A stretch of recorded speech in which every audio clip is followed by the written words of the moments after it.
welcome back to the Rufus MDS channel. And today I'm here with singer-songwriter Theo Bleak. Theo, thank you so much for agreeing to do this. How are you? I'm great, thank you. Thank you so much for having me. So, for anyone out there who might not know who you are, just tell us a bit about yourself. So my project is called Theo Bleak, and I currently live in Dundee in Scotland. And I just worked on a lot of the songs throughout the lockdowns, like a lot of people sort of have. And the project just came to light then. And then since things have been a bit more open, I've been able to get performing live, which has been great. Well, you spoke about making stuff during the lockdown. How exactly did you start writing music? Was it only in the lockdown, or have you been writing for a long, long time? So I've been writing for a long time. I've been in a few different sort of things along the way. I've done musical theatre when I was young, and then as I got into my 20s, I sort of played in other bands and wrote for other people. But this project just kind of was an amalgamation of things I enjoyed and a character which sort of formed through the music. But I had a lot of time to just spend on music last year, and that's why it was able to sort of come into life, really. Well, as someone making music today, as you said, making projects come to life, what is it like putting out stuff in this kind of digital age, trying to break into the music industry? So it can be a blessing and a curse, I think. There's so much music out there, and there's a lot of artists, and all with like their own things to say, their own like looks. So it can be quite overwhelming, and you're, left worrying, what am I bringing to the table, and how do the way I look or the way I sound, is that bringing something unique? But I think that you kind of have to just go with your gut instinct and have your principles and just put it out there and see what happens. And I think a lot of it's luck and just, yeah, being in the right place at the right time, or someone just seeing it on an algorithm. So Yeah.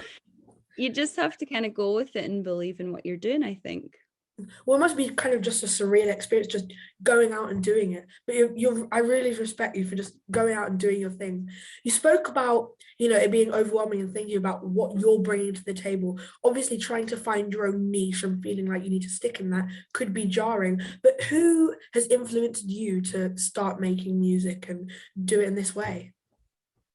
So I've had I love this question because I get asked a lot, like, who influences me, and it's so broad and vast, like Yeah. because I love a lot of bands from the 90s. I'm a big Jeff Buckley fan, Radiohead, Grandaddy, like all those sort of guitar based music.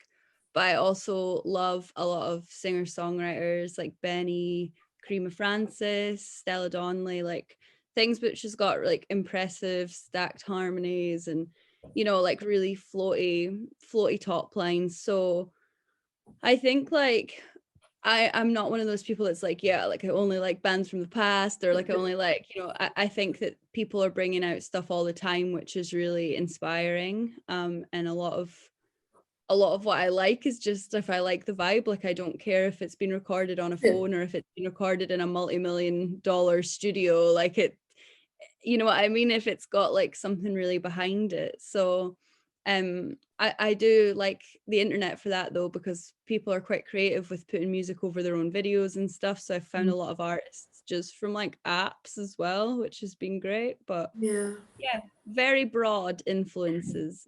Well, yeah, you mentioned social media. You hear a lot of hate for like people, artists rising up on TikTok, but really it is one of the most like interesting and intriguing spaces. The way like what so many people are doing on there, it really is amazing.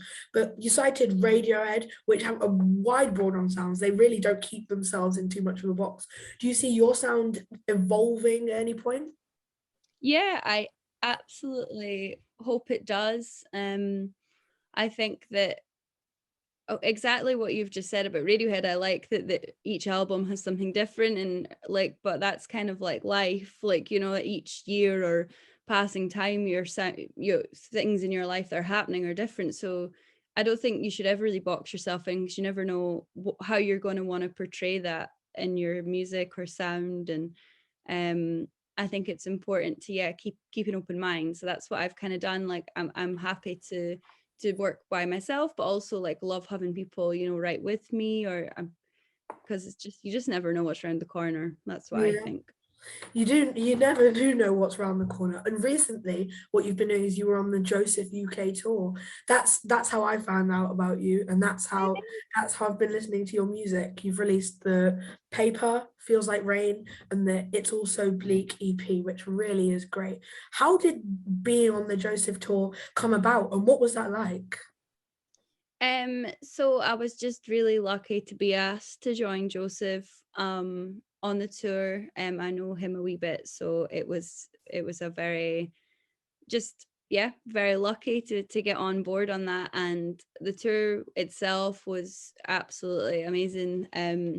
Just being somewhere new every night, and I've been in a lot of new cities that I hadn't been to before, and venues, and like Joseph's fans are so like lovely and accommodating. So Yeah. they all were down early every single night. So I was able to perform for really big crowds every night, which is just like a dream, really. Like and there was no pressure, because like I was just opening. So it was like a really enjoyable experience. I learned a lot, and definitely have come back with sort of new ideas and what I want to do next. So It really was fantastic down in Hoxton Hall. I was there with my friend and my mum, and we had a great time. So hopefully we'll be coming down to your UK tour, which you're doing next year. What's going to be going on there?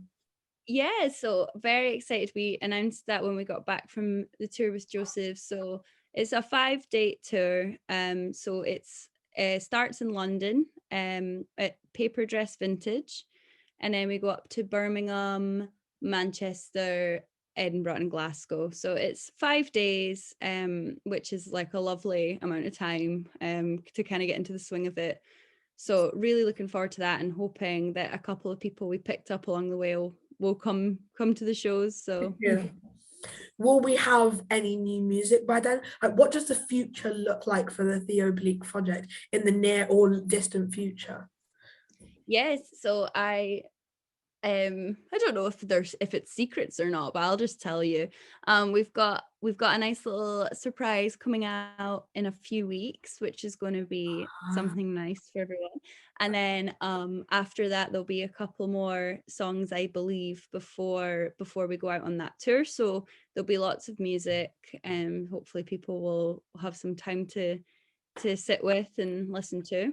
Um, but I think generally, like, I'm just going to try and release as much as I can, and put forward my sort of principles, and like what I really just say what I want to say, really, and hopefully play live and just enjoy it. Really, that's what I hope. yeah. Well, you mentioned releasing as much music as you possibly can. And you see, as young artists in the digital age trying to make their mark on the music industry, can it get tiring, or can you feel the pressure from people wanting to hear music? Or is it, as it just being you as an independent artist, is it sometimes, do you sometimes feel pressure to release or to make? How's that like?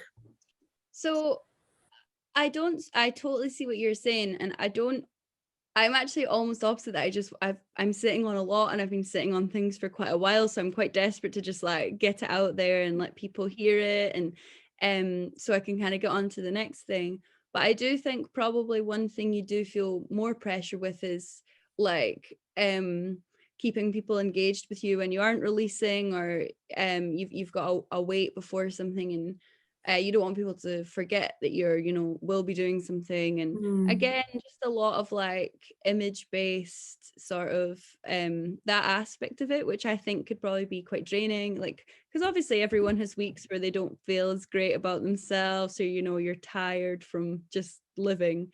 So it definitely just depends, but I feel like at this stage I'm just like, let me get my music out. yeah. Well, we spoke about the process of releasing music being emotionally draining, but how about writing, like your songwriting process?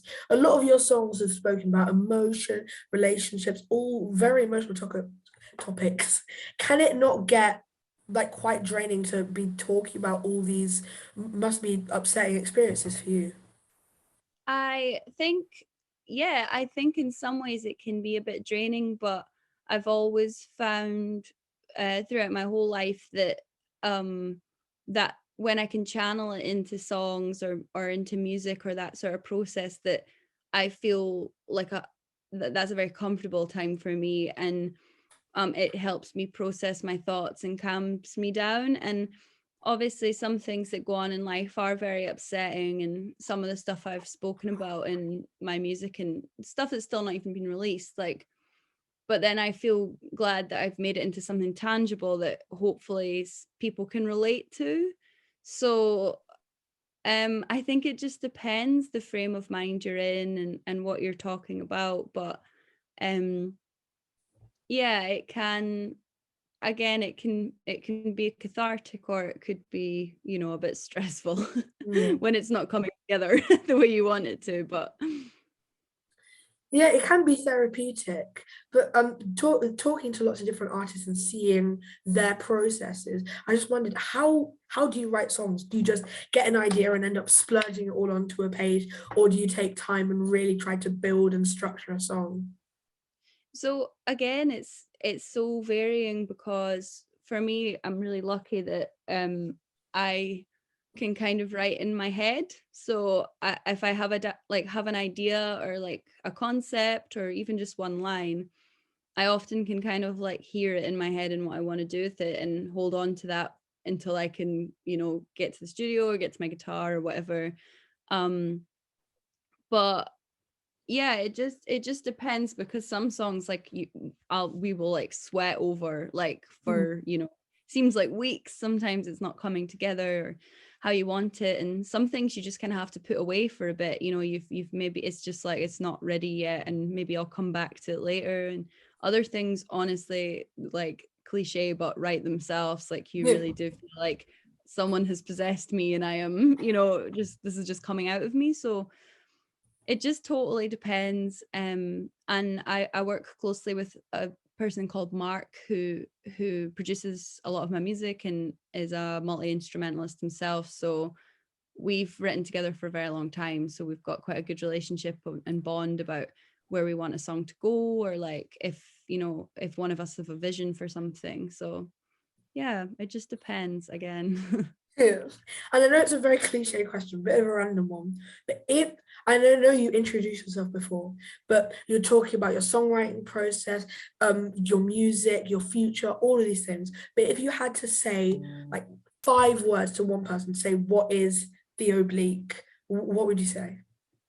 Oh, that's such a hard one.